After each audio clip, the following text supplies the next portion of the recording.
எல்லாருக்கும் வணக்கம். உங்களுக்காக சொல்லிட்டு இருக்க என்னுடைய பெயர் இந்து. எல்லாரும் நல்ல உடல் நலத்துடனும் மனமகிழ்ச்சியுடன் இருக்கணும். வாங்க நாம இன்னைக்கு சிந்தனை பெட்டகத்துல கன நொடி சிதறல் கதையினுடைய 2வது பாகத்தை பார்க்கலாம். இன்ஸ்பெக்டர் கிரிச்சந்திரன் உட்கார்ந்துட்டு இருக்க ஆப்போசிட்ல உட்கார்ந்துட்டு இருக்கிற 2 பேரு கிரிச்சந்திரனே பார்த்துட்டு உட்காந்துருக்காங்க. அவர் ஒரு ஃபைலை நல்லா பார்த்துட்டு, உங்க அம்மா அப்பாவோட போஸ்ட்மார்ட்டம் ரிப்போர்ட் தான், இன்னொருக்கா நான் வேணா எக்ஸ்பிளைன் பண்ண சொல்லட்டுமா சார், இங்க பாருங்க சார் அப்படின்னு பேச்ச ஆரம்பிக்கக்கூடிய ராமன் லக்ஷ்மி அவங்களுடைய மகன் பிரபுவோட வாயில அப்படியே அமெரிக்க வாடை நல்லாவே அடிக்குது. பக்கத்துல சுடிதார் போட்டுக்கிட்டு ஒரு அம்மா உட்கார்ந்துட்டு இருக்க அவங்கள பார்த்த தன்னோட பேச்ச தொடர்றாரு. சார், ராமரோட பையன் நான் தான். என்னோட பேர் பிரபு. இது என்னுடைய மனைவி. நீங்க சொல்ற விஷயம்லாம் எங்களுக்கு புரியுது. ஆனா எங்க அம்மா அப்பாவை யார் இப்படி பண்ணியிருப்பாங்கன்னு எங்களுக்கு சுத்தமா ஐடியாவே கிடையாது. சரி, அந்த அன்னைக்கு உங்க அம்மா உங்களுக்கு நிறைய வாட்டி கால் பண்ணியிருக்காங்க, ஏன் நீங்க போனை ப்ராப்பரா எடுக்கல? சார், அது பிரபு உடனே பக்கத்துல இருக்கிற மனைவியை பார்த்துட்டு, சார் அது ரொம்ப மார்னிங்கா இருந்துச்சு. இல்லையே, ரொம்ப மார்னிங் அப்படின்னு கிடையாது, பட் ஃபர்ஸ்ட் கால் அட்டன் பண்ணி பேசியிருக்கீங்களே. அப்போ உங்க அம்மா உங்ககிட்ட என்ன சொன்னாங்க? எதுவுமே பேசாம பக்கத்துல இருக்கக்கூடிய மறுபடியும் மனைவியை பார்க்க, என்ன எல்லாத்துக்கும் அவங்க கிட்ட பர்மிஷன் வாங்கணுமா என்ன? அம்மா அப்பா பார்க்காத போதே தெரியும் இந்த மாதிரி ஒரு விஷயம் இருக்கு அப்படின்னு.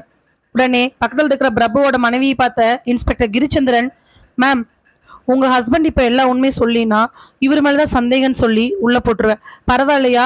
ஐயோ சார், இவருக்கும் அதுக்கு எந்த சம்மந்தமே கிடையாது சார். எனக்கும் எங்க மாமனார் மாமியாருக்கும் சுத்தமா ஆகாது. மேரேஜ் ஆன டேல இருந்து எங்களுக்கு பிரச்சனை.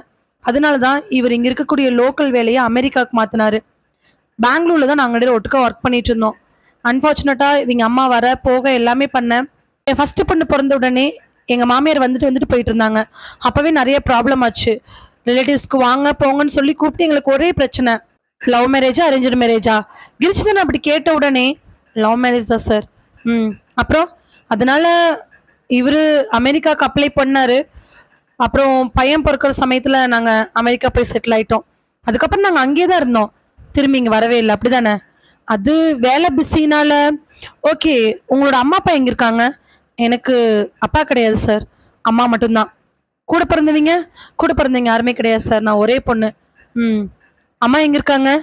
அவங்க எங்க கூட அமெரிக்காவில் இருக்காங்க சார். ஓ சூப்பர். மாமனார் மாமியார் இங்க இருக்காங்க, அம்மா அங்க இருக்காங்க. சரிதான் பிரபு, அதெல்லாம் இருக்கட்டும். உங்க அம்மா அப்பாவோட ஃபோன் காலை நீங்க ஏன் தடுத்தீங்க, போனீங்க வந்தீங்க, இதெல்லாம் கேட்கறதுக்கு எனக்கு எந்த விதமான ரைட்ஸும் கிடையாது. எனக்கு இந்த கேஸ்க்கான டீட்டெயில் மட்டும்தான் வேணும். ஸோ எனக்கு இந்த கேஸ்க்கான டீட்டெயிலில் உங்க அம்மா ஈவினிங் ஒரு 6:30 7 o'clock உங்களுக்கு நிறைய வாட்டி கால் பண்ணியிருக்காங்க. ஈவன் 8:30 வரைக்கும் கால் போயிட்டே இருந்திருக்கு. அதுல ஃபர்ஸ்ட் கால் மட்டும் நீங்க அட்டன் பண்ணி பேசியிருந்திருக்கீங்க. கிட்டத்தட்ட ஒரு 3 to 4 நிமிஷத்துக்கு பக்கமா கால் ரெக்கார்ட் ஆயிருக்கு. என்ன பேசுனாங்க, என்ன சொன்னாங்க, அதுக்கான டீட்டெயில் மட்டும் சொல்ல முடியுமா? சார், எங்க அம்மா கால் பண்ணி அப்பா வரலன்னு சொல்லி சொன்னாங்க. அப்பாவுக்கு இடுப்புல ஒரு ஆப்ரேஷன் பண்ணோம். அந்த ஆப்ரேஷனுக்கு அப்புறமா அப்பா 6 o'clock மேலே வெளியில் எங்கேயுமே போக மாட்டார். ரீசன் என்னன்னா, அந்த ஆப்ரேஷனுக்கு பண்ணப்போ கொடுத்த டேப்லெட்டு சாப்பிட்டுட்டு ஒரு 3 hours கழிச்சு போடணும். மதியம் ஷார்ப்பாக 1 மணிக்கு சாப்பிட்ருவாரு. 3 மணிக்கு போட்டாருன்னா அதனுடைய பவர் கிட்டத்தட்ட ஒரு 6 to 8 மணி நேரம் அப்படியே இருக்கும். எப்போ வேணாலும் அவருக்கு கிருகிருப்பு வரலாம். அதனால மோஸ்ட்லி அவர் வெளியில் போனார்னா 6 மணிக்குலாம் வீட்டுக்கு வந்துருவாரு, இல்லைன்னா போகவே மாட்டார் 4 o'clock மேலே. அன்னைக்கு அதே மாதிரி கிளம்பியிருக்கிறாரு ஒரு 4 o'clock காட்ட. பட் திரும்பி அவர் வரவே இல்லை. எங்கே போனார், எதுக்காக போனார்னா அம்மா கிட்ட சுத்தமாக எந்தவித இன்ஃபர்மேஷனும் கொடுக்கவே இல்லை. அதனால தான் அம்மா என்னை ஃபோன் பண்ணி பார்க்க சொன்னாங்க. நீங்கள் ஃபோன் பண்ணி பார்த்தீங்களா? சார், அது ஃபோன் பண்ணி பார்த்தீங்களா? இல்லை சார், நான் ஃபோன் பண்ணி பார்க்கல. ஒருவேளை நீங்கள் ஃபோன் பண்ணியிருந்தா உங்கள் அப்பா அந்த டைமுக்கு எடுத்துருப்பாரு நீங்கள் நினைக்கிறீங்களா? Sir, maybe. பட் நான் ஃபோன் பண்ணுற டைமில் அப்பாவோட போஸ்ட்மார்ட்டம் ரிப்போர்ட்டில் அவர் இறந்துதான் இருக்குது. ஸோ நீங்கள் ஃபோன் பண்ணுற டைமில் அவர் இறந்துட்டதுனால உங்கள் மேலே இதுக்கு எந்த பிரச்சனையும் நினைக்கிறீங்க. சரி, ஓகே, என்ன நினச்சாலும் அந்த டாப்பிக்கில் நான் வந்துடுறேன். ஸோ உங்கள் அம்மா சொன்ன விஷயம் என்னன்னா, அப்பா வெளில போனார், உள்ளே வரல, அப்படி தானே? ஆமாம் சார். பட்டு எங்கள் வீட்டில் செல்வின்னு ஒரு பொண்ணு வேலை செய்கிறாங்க. ஓகே, அந்த பொண்ணு காலையில் அல்லது 11 o'clock ஈவினிங் 6:30 வரைக்கும் வீட்டில் எல்லா வேலையும் செஞ்சு கொடுத்துட்டு அதுக்கப்புறமா தான் கிளம்புவாங்க. அந்த பொண்ணு எப்போவுமே 6:15 6:30 கிளம்பிடும். பட் நேற்று எங்கள் அம்மா கேட்கும்போது 7:15 வரைக்கும் அப்பாவை ஃபுல்லாக தேடிட்டு வந்து தான் அந்த இடத்துல வந்திருக்காங்க. இது உங்கள் அம்மா சொன்னாங்களா? எஸ் சார், அம்மா செல்வி அனுப்புறதா இருக்குன்னு சொன்னாங்க. அதுக்கப்புறம் நாங்கள் செல்விக்கு இந்தியா வந்தோடனே ஃபோன் பண்ணி கேட்டோம். செல்வி சொன்னாங்க, உங்கள் மேட் இப்போ வரைக்கும் எங்களை மீட் பண்ணவே இல்லையே. சார், அது அவங்க பயந்துக்கிட்டு டக்குன்னு திரும்பி கான்ஸ்டபிளை பார்க்க, சார் இதோ சார் இப்பவே ஃபோன் பண்றேன். பிரபு, உங்க மெய்டோட நம்பர் கொடுங்க அப்படின்னு சொல்லிட்டு நம்பர் கொடுக்குறாங்க. கரெக்டா அதே நிமிஷத்துல ராகவ் பக்கத்துல வந்து ஒரு சல்யூட் அடிக்க அவரை பார்த்த கிரிச்சந்திரன், சொல்லுங்க ராகவ் சார், அந்த வீட்டை வந்து பார்க்குறேன்னு சொன்னீங்க. ஆமாம்ல, நீங்களும் 2 டேஸாக கூப்பிட்டுட்டே இருக்கீங்க, என்னால் வரவே முடியல. சார், உங்கள் அம்மா அப்பாவோட கொலை நடந்து இதோட 2 நாள் ஆச்சு. சார், நாங்கள் அமெரிக்காவிலேருந்து வரக்கு இல்லை சார், நீங்கள் பேச்சு வழக்கில் நேற்று நடந்துன்னு சொன்னீங்க இல்லையா, ஸோ கிளாரிஃபை பண்ணணுங்கிறக்கா நான் சொன்னேன். உங்கள் அம்மா அப்பா இறந்து போய் இதோட 2 நாள் ஆச்சு. உங்கள் வீட்டில் என்ன காரணத்தினால உங்கள் அம்மா அப்பாவை கொண்டிருப்பாங்கன்னு நாங்கள் எல்லா பக்கத்துலேயும் சோதனை போட்டுட்ருக்கோம். அது பிரகாரம் வீட்டை செக் பண்ணி பார்த்ததில்ல, முக்கியமான 2-3 டாக்குமெண்ட்ஸ், ஜுவல்ஸ், அப்புறம் கொஞ்சம் பொருட்கள்லாம் காணாமல் போயிருக்கு. அதை எங்கள் கான்ஸ்டபிள்ஸும் எஸ்ஐயும் சேர்ந்து தான் இப்போ வரைக்கும் ரிப்போர்ட் எடுத்திருக்காங்க. நான் இன்றைக்கி தான் 2 டேஸ் கழிச்சு உங்கள் வீட்டை பார்க்க போகிறேன். ஸோ நீங்களும் வந்தீங்கன்னா கரெக்டாக இருக்கும் அப்படின்னு சொல்லிட்டு எந்திரிக்க பிரபுவும் அவருடைய மனைவியும் மாற்றி மாற்றி ஒருத்தர் பார்த்துக்கிறாங்க. ஏன், என்னாச்சு, வரமாட்டிங்களா அந்த வீட்டுக்கு? சார், அப்படி இல்லை சார், நீங்கள் செத்தா கூட இந்த வீட்டுக்கு வரமாட்டேன்னு அம்மா அப்பாவை கோவத்தில் சொல்லிட்டு போயிட்டேன். இப்போ அம்மா அப்பா நிஜமாலுமே இறந்ததுக்கப்புறம் அந்த வீட்டுக்கு போகிறது அப்படின்னு சொல்லும் பொழுது லைட்டாக சிரிக்கிறாரு இன்ஸ்பெக்டர் கிரிச்சந்திரன். சிரிச்சுட்டு ஒரு ஸ்டெப்பு முன்னாடி போய் திரும்பி பார்க்க, சார் ஏதோ சொல்லணும்னு நினைக்கிறீங்களா? அப்படி சொல்லும்போது கூட உங்கள் கண்ணில் கண்ணீர் தண்ணி வரலையே, அதான் ஆச்சரியமாக இருக்குது அப்படின்னு சொல்லிட்டு அவர் பாட்டு நடக்க பின்னாடி இவங்க நடந்து போகிறாங்க. ராமரோட வீட்டுக்கு முன்னாடி 2 கான்ஸ்டபிள் நிற்க, சுற்றி இது ரிஸ்ட்ரிக்டட் ஏரியான்னு போட்டிருக்க, அங்கே போலீஸ் பாதுகாப்புக்கு எல்லாமே வச்சுருக்கிறாங்க. உள்ளுக்குள்ளே 2-3 பேர் செக் பண்ணி பார்த்துட்டு இருக்க. பொதுமக்கள் என்னமோ அந்த வீட்டை ரொம்ப ஒரு மியூசியம் கணக்கில் ஏதோ எக்ஸிபிஷன் பார்க்குற மாதிரி எட்டி எட்டி பார்த்துட்டு போகிறாங்க. 2-3 பேர் வீடியோ எடுத்துகிட்டு இருக்க, எல்லாமே நடந்துகிட்டு இருக்குது. இந்த லோக்கலில் இருக்கக்கூடிய சேனல்ஸு, யூடியூப் வச்சுருக்கக்கூடியவங்க, அது மட்டும் இல்லாமல் இன்ஸ்டாகிராமில் போடலாங்கிறதுக்காக நிறைய பேர் திரும்ப திரும்ப அந்த வீட்டை ஃபோட்டோ எடுத்துக்கிட்டே இருக்கிறாங்க. ஆனால் இது எல்லா சூழ்நிலையிலையுமே ரேணுகாவும் சிவகுமார் அங்கதான் நின்றுட்டு இருக்காங்க. ஜீப் வந்து நிக்க, பின்னாடியே ஒரு காரு வந்து நிக்க, கார்ல இருந்து பிரபு அவங்களோட ஒய்ஃபு இறங்க, சிவகுமாருக்கும் ரேணுகாவோட மூஞ்சிலையுமே இருக்கக்கூடிய விஷயங்கள் எல்லாமே ஒரு மாதிரி மாறுது. கொஞ்சம் கோபம் கலந்து கொஞ்சம் ஒரு மாதிரி மாறுது. அதை கவனிக்கிறாரு இன்ஸ்பெக்டர் கிரிச்சந்திரன். ஸோ பிரபு அவங்களோட ஒய்ஃப் வந்து இறங்கும் பொழுது சிவகுமாருக்கும் ரேணுகாவுக்கும் மூஞ்சி மாறுது அப்படின்னா ஏதோ ஒரு சம்பவம் இவங்களுக்குள்ள நடந்திருக்கணும். இங்கே வந்தது கிடையாது, நேரில் பார்த்தது கிடையாது, இருந்தாலும் இப்படி ஒன்று நடக்குதுன்னா அப்போ பெரிய பிரச்சனை ஏதோ நடந்திருக்கணும் அப்படின்னு நினச்சிக்கிட்டு அவர் அந்த வீட்டுக்குள்ளே போகிறாரு. உள்ளுக்குள்ளே போலான் இருந்த பிரபுவை பார்த்து, நீங்கள் இங்கேயே இருங்க பார்த்துக்கலாம் அப்படின்னு சொல்லிட்டு வெளியிலே நிற்க வைக்க, பிரபுவோட ஒய்ஃபு, சார் நாங்களும் வந்து பார்க்கக்கூடாது சார், மேடம் சுற்றி ரெட் கலர் ரிப்பன் கட்டியிருக்கோம்ல, ரெஸ்ட்ரிக்டட் ஏரியா, யாரும் உள்ளே வர முடியாது. சார், அப்போ டாக்குமெண்ட்லாம் எங்களுக்கு காட்டுறேன்னு சொன்னீங்க, அவங்க வச்சுருந்த நகை, அந்த பேப்பர் பத்திரம்லாம் எங்களுக்கு காட்டுறேன்னு சொன்னீங்க, அது என்ன மிஸ் ஆச்சுன்னு தெரிஞ்சாதானே சார் அப்படின்னு சொன்ன உடனே கிரிச்சந்திரன் திரும்பி ஒரு முறைக்க, பிரபு கொஞ்சம் அமைதியாக இருமா, பார்த்துக்கலாம். என்ன கொஞ்சம் அமைதியாக இருக்கிறது, ஏதாவது காணாமல் போனால் என்ன பண்ணுறது, ஒரே பையன் நினச்சிட்டு உங்கள் அம்மா எல்லாத்தையும் உங்கள் பையில எழுதி வைப்பாங்கன்னு கனவு கண்டுட்டு இருந்தீங்க, இப்போ சத்திரத்துக்கு எழுதி வச்சிருக்க போகிறாங்க, இல்லை அங்கே நிற்கிது பாருங்க 2 உங்கள் அம்மா அப்பா வயசு வச்சுக்கிட்டு அதுகளுக்கு எழுதி வைக்க போகிறாங்க அப்படின்னு கண்ட மேனிக்கு இங்கிலீஷும் தமிழும் கலந்து திட்ட, லைட்டாக ஏதோ எல்லாருடைய காதலையும் விழுக வேற வழி இல்லாமல் பிரபு அமைதியாயிடுறாரு. ஸோ டோட்டலாக இப்போ பிரபுவுக்கும் அவங்களோட ஒய்ஃபுக்குமே ப்ராப்பர்ட்டிஸ் எல்லாத்தையும் எப்படியே ஹேண்ட் ஓவர் பண்ணணுங்கிறக்காக தான் அமெரிக்கா வந்திருக்காங்க அப்படிங்கிறது ஓரளவுக்கு அங்கே நிற்கிறவங்களுக்கு, காது கேட்குறவங்களுக்கும் இன்ஸ்பெக்டர் கிரிச்சந்திரனுக்கும் நல்லாவே புரியுது. வெளியில் நிற்க கிரிச்சந்திரன் மட்டும் உள்ளே போகிறாரு. கிட்டத்தட்ட 1/2 மணி நேரம் உள்ளே போன உடனே ரைட் சைடில் இருக்கக்கூடிய ஒரு சின்ன ரூம், மெல்ல நடந்து அந்த ரூம்குள்ளே போகிறாரு. அது அப்படி ஒன்றும் பெருசாக எதுவுமே இல்லை. புக்ஸ், ஒரு சில டாக்குமெண்ட்ஸ், ஒரு 2-3 பீரோ, அதுக்கு பக்கத்தில் ஒரு டேபிள், அதில் ஒரு சிஸ்டம், அந்த சிஸ்டத்துக்கு பக்கத்தில் நிறைய சின்ன சின்ன பொம்மை, கீழே ஒரு லெட்டரு அப்படின்னு கிடக்குது. அதை எடுத்து பார்க்க, சார் அது நத்திங் சார், மேலே இருந்த பேப்பர் தான் பறந்து வந்து விழுந்திருக்கு அப்படின்னு சொல்கிறாங்க. அந்த ரூமை ஒட்டியே இன்னொரு சின்ன ரூம், அந்த சின்ன ரூமுக்குள்ளே வேறு ஏதோ ஸ்டோர்ஸ் மாதிரி நிறைய சின்ன சின்ன பொருட்கள் வச்சுருக்காங்க. அதை ஒட்டி ஒரு பெரிய மாஸ்டர் பெட்ரூம், அந்த மாஸ்டர் பெட்ரூமில் பெட்டு, ஒரே ஒரு கபோர்டு, அட்டாச்சு பாத்ரூமு எல்லாமே இருக்குது. ரொம்ப நீட்டாக இருக்குது. அதை சுற்றி இருக்கக்கூடிய இடம் எல்லாமே அப்படியே எம்டி. அப்படியே கொஞ்சமாக நகர்ந்து வந்தாங்கன்னா அது ஃபுல்லாகவே ஹால் இருந்து மெயின் என்ட்ரன்ஸில் லெஃப்ட் சைடு ஃபஸ்ட்டு என்ட்ரான ரூமுக்கு அப்படியே டைரெக்டாக இருக்கக்கூடியது கிச்சனும் எந்த வித்தியாசம் இல்லாமல் அப்படியே நீட்டாக இருக்குது. அதே மாதிரி கிச்சனுக்கு பின்னாடியே டைனிங் ஹால், அங்கேருந்து ஹாலில் டிவி நல்லா பார்த்துக்கலாம். இப்படி சூப்பராக பார்த்து கட்டின வீடு. உள்ளுக்குள்ளேயே படி ஒன்று போயிட்டுருக்குது. இதெல்லாம் பார்த்துட்டு ராகவ், சார் பொருட்கள் ஏதோ காணாம போச்சுன்னு சொன்னீங்களே அது எங்க? சார் அதான் சார் அந்த பீரோ இருக்குல்ல சார் சொல்லி கூட்டிட்டு போக, ஒரே ஒரு பீரோல பின்னாடி பக்கமா ஓட்டை போட்டு அந்த பீரோல இருந்து நகையெல்லாம் எடுத்திருக்கிறாங்க.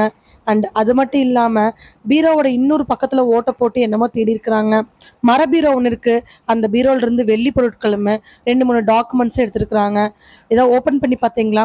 ஸோ உங்களோட பர்மிஷன் இல்லாமல் எதுவும் ஓப்பன் பண்ணி பார்க்கக்கூடாது அப்படிங்கிறதுக்காக நாங்கள் இன்னும் ஓப்பன் பண்ணி பார்க்கல சார்.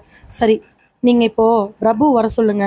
கூடவே சிவகுமார், ரேணுகா, அந்த பிரபுவோட ஒய்ஃபு எல்லாரையும் வர சொல்லுங்க. நீங்கள் ஓப்பன் பண்ணுங்க, அவங்க ஏதாவது சொல்கிறாங்களான்னு பார்க்கலாம் அப்படின்னு சொல்ல, பிரபு, அவரோட ஒய்ஃபு, சிவகுமார், ரேணுகா 4 பேருமே உள்ளே வராங்க.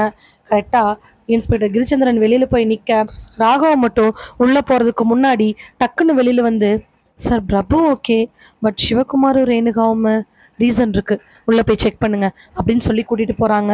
கிட்டத்தட்ட 3/4 மணி நேரம் 2 டீ கிரிச்சந்திரன் குடிச்சு முடிச்சதுக்கு அப்புறமா எல்லாரும் வெளியில் வராங்க.